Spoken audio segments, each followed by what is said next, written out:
मा आताकुमुर रसूलु फ़ख़ुज़ूहु व मा नहाकुम अन्हु फ़न्तहू। सदक़ल्लाहुल अज़ीम। आइए हम और आप कुछ अर्ज़ व मारूज़ से क़ब्ल अपनी आका व मौला हुज़ूर मुहम्मदुर रसूलुल्लाह सल्लल्लाहु अलैहि वसल्लम की बारगाह बेकसपना में हदिया दरूद पेश करें और बावाज़ पढ़ें। अल्लाहुम्मा सल्लि अला सय्यिदिना व मौलाना मुहम्मदिन व अला आलि सय्यिदिना व मौलाना मुहम्मदिन व बारिक व सल्लिम सलातु व सलामुन अलैका या रसूलुल्लाह सल्लल्लाहु अलैहि वसल्लम। देखिए, तकरीर तो हो गई है और माशाअल्लाह पूरा मजमा तो अभी भरा ही हुआ है। बहरहाल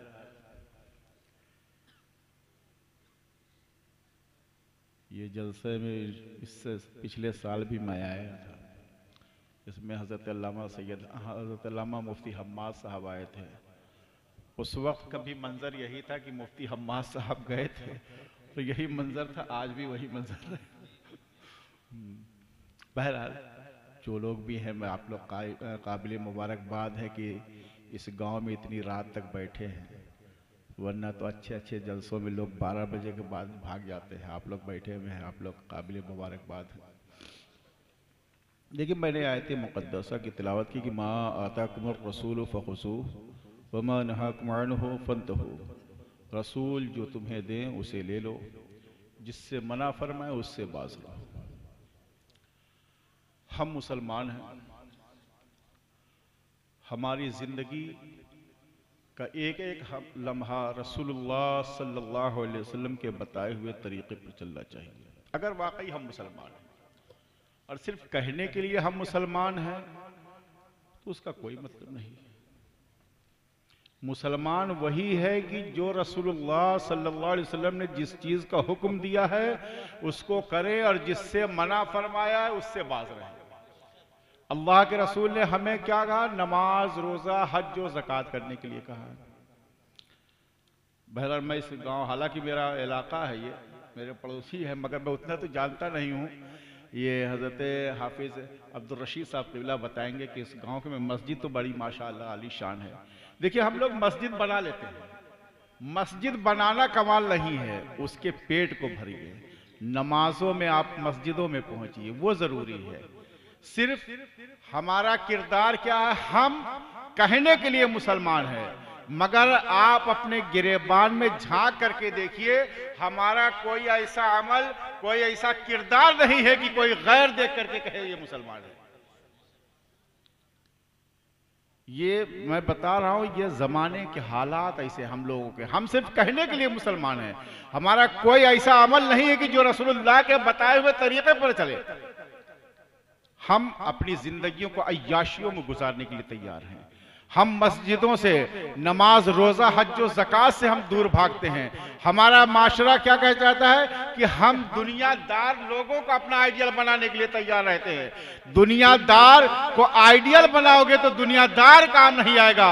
जब नबी मुख्तार को अपना आइडियल बनाओगे, उनके असहाब को बनाओगे, सहाबा को बनाओगे, ताबईन को बनाओगे, जब इनकी जिंदगियों पे चलोगे तो तुम्हारी जिंदगी दुनिया में भी कामयाब होगी, आखिरत में भी कामयाब होगी। आप इन लोगों से पूछिए, उलमा बैठे हुए हैं, कि आज हमारा किरदार इतना खराब हो गया है कि अल्लाह फरमाता है कि जब लोग अल्लाह के हुक्म की नाफरमानी करते हैं तो अल्लाह उन पर जालिम बादशाह मुसल्लत फरमा देता है। आज हमारा जो किरदार है, यह हमारे अमल की सजा है कि आज हम परेशानियों में मुब्तला है। हम कहते हैं कि हम परेशान हाल है। हमारा क्या हाल है कि हम दूसरों को देखते हैं कि ये तरक्की कर रहा है तो हम उसकी तरक्की पे खुश नहीं होते हैं। मुसलमान का तरीका क्या है कि एक मुसलमान दूसरे मुसलमान के लिए भलाई का, उसके साथ हुस्ने सुलूक करे, मगर यहाँ तो किरदार दूसरा हो गया है। यहाँ तो ये तरीका है कि अगर ये तरक्की कर रहा है तो इसको हमको रोकना कैसे है, इसको पस्ती की तरफ लाना कैसे है। अगर इसकी लड़की का रिश्ता हो रहा है तो हम अपना पैसा खर्चा करके वहां जाएंगे और उसके किरदार पर हम जो है धाक लगाने के लिए तैयार हैं कि उसकी लड़की का किरदार खराब है।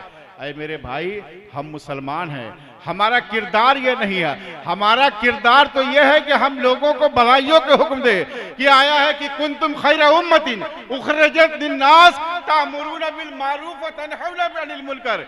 ये उम्मत मोहम्मदिया, तू बेहतरीन उम्मत है। तेरा काम है लोगों को भलाई का हुक्म देना, बुराई से रोकने का हुक्म है। मगर हमारा क्या किरदार है? हम तो उसके उल्टा कर रहे हैं। हम भलाई का हुक्म तो दे नहीं रहे हैं और बुराई से रोक नहीं रहे हैं, बल्कि जो भलाई का काम कर रहा है उसको भी हम रोकने की कोशिश कर रहे हैं। यह हमारा किरदार हो गया है। आप देखिए, ये उलमा से पूछिए, 25-30 साल पीछे की जिंदगी को जाइए कि यही जमाना था, कोई दूसरा जमाना नहीं था। 25-30 साल पीछे का वक्त में चले जाइए। ये जो हमारी मस्जिदें हैं, इन मस्जिदों में बाद नमाज मगरिब जब पढ़ करके हम लोग नमाज निकलते थे, तो अपने छोड़ दीजिए, गैर भी अपने बच्चों को लेकर के मस्जिद के जीनों पे रहते थे कि जब ये लोग नमाज पढ़ करके आएंगे और बच्चे को मेरे दम कर देंगे, मेरा बच्चा सेहतयाब हो जाएगा।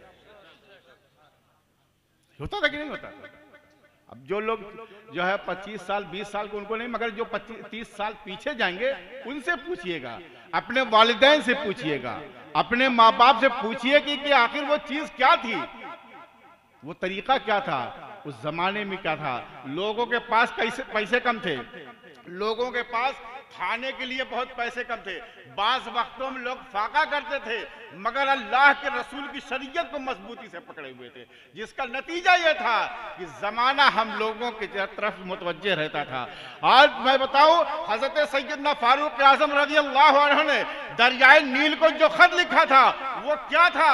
वो शरीयत मुतहरा के पाबंद थे, इश्क रसूल था। जब दरियाए नील को खत लिख करके दरिया को जारी कर सकते हैं, अगर हम मुसलमान रसूलुल्लाह के बताए हुए तरीके पर चलेंगे तो आज भी जमाना, हम उमर तो नहीं हो सकते हैं मगर गुलाम उमर हो सकते हैं। अगर हम दुआ कर दे तो अल्लाह हवाओं के रुख को बदल सकता है। मगर हमारा किरदार खराब है। हम कहने के लिए मुसलमान हैं, हमारे अंदर इम्तियाज क्या हो गया है कि हम बड़े छोटे का, कि हम बड़े हैं ये छोटे हैं, ये सैयद है ये पठान है, ये जो है अंसारी है, ये नहीं होना चाहिए। हजरत शेख सादी ने फरमाया, चू आहंग गुनद रफ्तन जाने पाक च तख्त मुर्दन चेसरू खाक। जब पाक जाने का इरादा करे, ऐसा मत सोचिए कि मैं सैयद हूं या ये अंसारी है या पठान, कुछ नहीं, सबको उसी कब्र में जाना है और वहां पता चलेगा कि कौन सबसे मकाम मर्तबे में बड़ा है। इन्ना अकरमकुम इंदल्लाहि अत्काकुम। ये हम इस खुशफहमी में रहते हैं। हम सोचते हैं कि हम बहुत बड़े सैयद हैं, हम बहुत बड़े आलिम हैं, हम बहुत बड़े इबादत गुजार हैं। ये कुछ नहीं है। वहां पर अमल काम आएगा, वहां पर आपकी जिंदगी के आमाल जो आपने दुनिया में किए होंगे वही पूछे जाएंगे और वही काम आएगा। वहां हसमुल नसब नहीं गिनाया जाना चाहिए। वहां पर तो ये होगा कि क्या कर करके ले आए हो। हजरत सैयदना फारूक आजम रज़ी अल्लाह तआला अन्हु, देखिए मैं बताऊं, हम लोग जो फर्क करते हैं ये फर्क नहीं करना चाहिए। हमें क्या है कि हर मुसलमान एक मुसलमान का भाई है, ये लिहाजा हमें ये नहीं कि हम फला हैं हम फला हैं, हम दौलतमंद है ये गरीब है, ये कुछ नहीं हो जाना चाहिए। जब मुल्क रूम फतह हुआ था तो हजरत सैयदना फारूक आजम रज़ी अल्लाह तआला अन्हु जब वहां गए थे तो आपने गुलाम से मुआहिदा किया था। क्या मुआहिदा किया था कि कुछ दूर तुम बैठोगे मैं नकेल पकड़ूंगा, कुछ दूर मैं बैठूंगा तुम नकेल पकड़ोगे। मगर जब दुश्मन की फौज का सामने का वक्त आया है तो उस वक्त बारी बैठने की गुलाम की थी, हजरत उमर की बारी नहीं थी। मगर गुलाम क्या कहता है, ए अमीरुल मोमिनीन, ए फारूक आजम, इस वक्त दुश्मन की फौज सामने आने वाली है, इस वक्त आप बैठ जाएं ताकि पता चले कि अमीरुल मोमिनीन आ रहे हैं। आप फरमाते हैं कि ए मेरे गुलाम, यही तो वक्त है, इस्लाम में बराबरी दिखाने का वही वक्त आ गया है। यहाँ पर अमीर और गरीब नहीं देखा जाता है, यहाँ पे गुलाम और आका नहीं देखा जाता है। जो मुआहिदा हो जाता है वही चलता है। जब हजरत अमीरुल मोमिनीन फारूक आजम अपने जो है ऊंट की नकेल पकड़ करके चल रहे हैं तो उन पादरियों ने मजाक उड़ाया था। उन्होंने खालिद बिन वलीद से कहा था, या खालिद बिन वलीद, यही तुम्हारा आका है जो काला कटुलर ऊंट पे बैठा हुआ है, ये तुम्हारा आका है। हजरत खालिद बिन वलीद की आंखों से आंसू जारी हो जाते हैं। आप फरमाते हैं, ऐ लोगों सुनो, ये वो नहीं है जो नकेल पकड़े हुए है, वो मेरा आका है। तो उन्होंने कहा कि खालिद बिन वलीद, जब तुम लोगों का यह हाल है कि जो तुम्हारे यहाँ मुआहिदा हो जा रहा है उस पर तुम कायम रह रहे हो, वक्त गुलाम का बैठने का है तो गुलाम ही बैठा हुआ है, आका नकेल पकड़ कर चल रहा है, तो जो रसूल इस दीन को लेकर के आया है उसका मकाम और मर्तबा क्या होगा। तो हमें देखिए, तकरीर मुझको नहीं करता है, न मैं बोल पाता हूँ, ये इन लोगों की दुआ है, थोड़ा बहुत मैं बोल लेता हूँ। जो कहने का मकसद ये है, हम अपनी जिंदगी को शरीयत के दायरे में गुजारें, यकीन मान करके चाहिए। मैं बाखुदा इन उलमा को मैं गवाह बना करके, मेरा ज़मीर कहता है जिस दिन हम मुसलमान बन जाएंगे जमाना हमारे कदमों पर गिरने के लिए तैयार हो जाएगा, मगर शर्त यह है कि मोमिन कामिल बन जाएगी।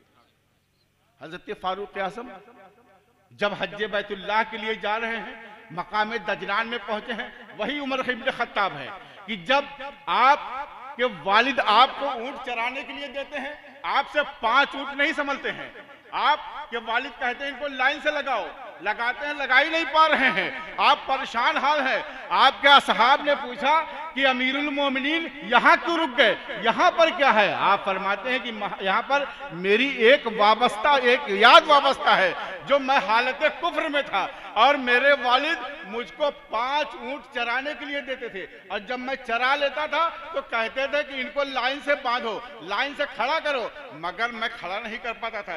एक को लाता तो दूसरा भाग जाता, दूसरे को लाता तीसरा भाग जाता, और मेरे वालिद खत्ताब कोने से देखा करते थे, आकर के एक तमाशा लगाते थे, कहते थे कि तुमसे 5 ऊंट नहीं समझते हैं। आप फरमाते हैं मगर जब से मैं रसूलुल्लाह सल्लल्लाहु अलैहि वसल्लम के दस्ते मुबारक पर ईमान लाया हूं और रसूलुल्लाह की मोहब्बत अपने दिल सीने में बसाया हूं, तो 22 लाख मुरब्बा मील मेरी मुट्ठी में है। ये उस मुस्तफा का सदका है। ये जो पैगाम मुस्तफा कॉन्फ्रेंस है ना, ये पैगाम जो इससे पहले उलमा ने बयान किया है, देखिए हम बताएं जलसे का बहुत कामयाबी इसमें नहीं कि भीड़ बहुत हो जाए, इस जलसे की कामयाबी नहीं है। भाई साहब, मैं इस चीज को मैं अपनी तरफ, भाई लोग कहते हो कि जलसे की कामयाबी भीड़ है, भीड़ जलसे की कामयाबी हो ही नहीं सकती है। जलसे की कामयाबी ये है कि जब उलमा जो बयान करें, अगर उसमें से 5 आदमी भी उस पर कायम हो गया, नमाजी बन गया, गुनाहों से तायब हो गया, तो समझिए जलसे की कामयाबी है। हम लोग क्या करते हैं, देखिए एक बात मैं आखिरी बताऊं, मुझको दिमाग में आ गई कि हम लोग नमाज पढ़ते हैं, रोजा रखते हैं, हज ज़कात बहुत करते हैं। बाज़ लोग तो ऐसे हैं कि नमाज पढ़ते हैं तो समझते हैं कि दूसरे के कहीं ना ये बहुत बेकार आदमी है, बहुत गिरा हुआ आदमी है। अल्लाह के बंदे, अपने नमाज रोजे पर फख्र न करना। जब मैदान महशर कायम होगा ना और हिसाब और किताब का वक्त होगा, तो अल्लाह के रसूल की वो हदीस है कि जब हिसाब के वक्त तू जाएगा ना, तो तेरे पीछे भी लोग जाएंगे। क्यों जाएंगे? कहेंगे कि अल्लाह इसने मेरी जायदाद को हड़पा है। आज हड़पते हैं कि नहीं हड़पते हैं? लोगों का हाल ये है, मैं किसी की तखसीस नहीं कर रहा हूं, मैं आम बात कर रहा हूं, ये दूसरों की बात मत कीजिए, हम अपने मुसलमान की बात करेंगे। हमको गैरों से क्या मतलब है, हमको तो अपनों से मतलब है ना। हम अपनों की बात कर रहे हैं। हम हज्जे बैतुल्लाह में जाने के लिए तैयार हैं। भाई से लोगों के मजमे में गले मिलते हैं और रोते हैं सालों कतार, भाई मुझको माफ कर दे। आंसू भी गिर रहा है, मगर वो नदामत के आंसू नहीं है, वो जो तूने भाई की जायदाद को हड़पा है उसका खौफ तेरे दिल में है, मगर तू उसको वापस नहीं कर रहा है, क्योंकि औलाद की मोहब्बत है, औलाद का प्यार तेरे दिल में है कि ये जायदाद मैं अपनी औलाद के लिए तैयार कर रहा हूं। अरे मेरे भाई, ये जायदाद तू अपनी औलाद के लिए नहीं तैयार कर रहा है, अपने कब्र में अजाब का जरिया तू बना रहा है। ये चीज जो तू अपनी औलाद के लिए समझ रहा है कि मैं कर रहा हूं, ये तेरी औलाद के लिए नहीं है, ये मैदान महशर में तेरी दामनगीर हो जाएगी। तो हज्जे बैतुल्लाह में जा रहे हैं तो उस भाई की जायदाद को वापस कीजिए, उसके भाई बाद में भाई से माफी मांगिए कि भाई मुझको माफ कर दे, जो खता हुई तब माफ। चूंकि ये उलमा बैठे, इनसे पूछिए कि हुकूकुल्लाह तो माफ हो जाता है, मगर बंदे का जो हक है, हुकूकुल इबाद जिसको कहते हैं, वो माफ नहीं होता जब तक बंदा नहीं माफ करेगा। तो लिहाजा हम लोग सोचते हैं कि हम हज्जे बैतुल्लाह में गए हैं तो और हम वहां पर जो है जाकर के तवाफ कर लेंगे, हजरे अस्वद को चूम लेंगे तो माफ हो जाएगा। ये गलत फहमी है। इस खुशफहमी में मत रहना कि मैंने जो है लोगों की ज़मीन और जायदाद को हड़पा करके, लोगों पर गलत झूठी तोहमत लगा करके उन पे इल्ज़ाम लगा दिया है और सोचेंगे कि हम बड़े मुत्तकी पारसा हैं। मैं बताऊं कि जिस दिन मुसलमान अपने आप को ये समझ ले कि इस रुए ज़मीन पर सबसे बदतरीन शख्स मैं ही हूं, उस वक्त वो दिन वो मुसलमान कामयाब हो जाएगा। हम दूसरों पर उंगली उठाने से पहले अपने गिरेबान में झांके कि मेरा किरदार कैसा है, मेरा आमाल अफ़ाल कैसा है। अगर हम इस चीज को देख लेंगे, हम ये जान लेंगे कि हम ही सबसे गुनहगार हैं, हमारे अंदर सबसे ज्यादा खराबी है, तो हम किसी दूसरे के ऐब को नहीं उछालेंगे, हम दूसरों की बुराई नहीं करेंगे। लिहाजा कहने का मकसद ये है कि आप शरीयत मुतहरा पर अपनी जिंदगी को गुजारिए और लोगों के हुकूक को जो है किसी को दबाइए नहीं। कोई अगर गरीब है तो उसकी गुर्बत का फायदा मत उठाइए। कोई अगर अपने आप की इज्जत का या अपनी अब इज्जत का लिहाज करता है और खामोश रहता है तो लोग उसकी मजबूरी समझते हैं। वो मजबूरी नहीं है, वो तेरी भी इज्जत बचा रहा, अपनी भी इज्जत बचाता है। इसलिए किसी की जो है खामोशी को उसकी जो है गुर्बत और उसकी मुफलिसी मत समझो, उसके समझ लो कि हो सकता है कि कोई ना कोई राज जरूर पिन्हा होगा, इसलिए ये शख्स खामोश है। वरना होता तो क्या है कि एक अमीर आदमी है, बहुत पैसे वाला है, मगर वो आदमी 10 जूते मारेगा, उस गरीब की सेहत पे फर्क नहीं पड़ेगा। मगर अगर उसने एक जुमला तेरी शान में कह दिया तो तेरी शान और शौकत जमीन पर आकर के गिर जाएगी। लिहाजा आप इस चीज का ख्याल कीजिए। इस जलसे का जो पैगाम है वो ये है कि हम नमाजों की पाबंदी करेंगे, गुनाहों से बचेंगे, किसी पर गलत तोहमत नहीं लगाएंगे, शराब नोशी से बचेंगे, जुएबाजी से बनेंगे, जो हलाल रिज्क है हम उसको खाएंगे। जब हलाल रिज्क खाओगे तो अल्लाह तुम्हारे रिज्क में, तुम्हारी औलादों में बरकतें अता फरमाएगा और तुम्हारी औलादें भी नेक और साले पैदा होंगे। रब्बे क़दीर की बारगाह में दुआ है, परवरदिगार जो कुछ मैंने कहा है इसमें किसी किस्म की क़स्दन या सहवन कोई ख़ता हुई है, परवरदिगार माफ़ फरमाए। अस्तग़फिरुल्लाह रब्बी मिन कुल्लि ज़ंबि व अतूबु इलैहि। अस्सलामु अलैकुम।